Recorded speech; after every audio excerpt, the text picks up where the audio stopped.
Hi friends, welcome back to aquarium college. நான் நிதிஷ். இன்றைக்கி வந்து பார்த்தீங்கன்னா எங்கள் வீட்டில் வந்து ரொம்ப நாளாக கோழி வந்து முட்டையிட்டு குஞ்சு பொரிக்கதாக இருந்துச்சு. இப்போ வந்து பார்த்திங்கன்னா இது வந்து 3வது கோழி. அதோட சிக்கை பார்க்கலாம். இந்த கோழிக்கு வந்து ஆல்ரெடி வந்து வெள்ளைக்கழிச்சல் நோய் வந்து சரியாக போன தடவை முட்டை வந்து மற்ற கோழி கூட ஆட் பண்ணி அது சிக்கு வந்துருந்துச்சு. இப்போ வந்து பார்த்திங்கன்னா இது முட்டையிட்டு குஞ்சு பொரிச்சிருக்கு. இது நோய் தாக்கி அதுக்கப்புறம் நான் குணப்படுத்திருக்கேன்.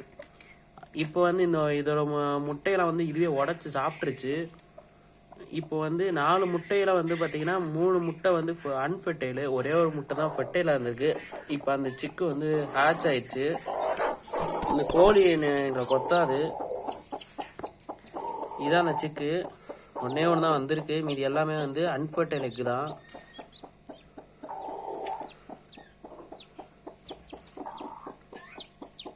இந்த கோழியை வந்து அடுத்து நாங்கள் வந்து எக்குக்கு இறக்க மாட்டோம், சிக்குக்கு. ஏன்னா வந்து இந்த முட்டையை வந்து அதிகமாக உடைக்குது. அதனால் தேங்க்யூ ஃப்ரெண்ட்ஸ். இந்த வீடியோ அவ்வளோ தான். மறக்காமல் அக்கௌண்ட் எங்களை சப்ஸ்கிரைப் பண்ணுங்கள், கொடுக்க பெல் ஐக்கனை சேர்த்து கிளிக் பண்ணிக்குவேன். அப்போ தான் இந்த வீடியோ உடனுக்குடன் நோட்டிஃபிகேஷன்ஸ்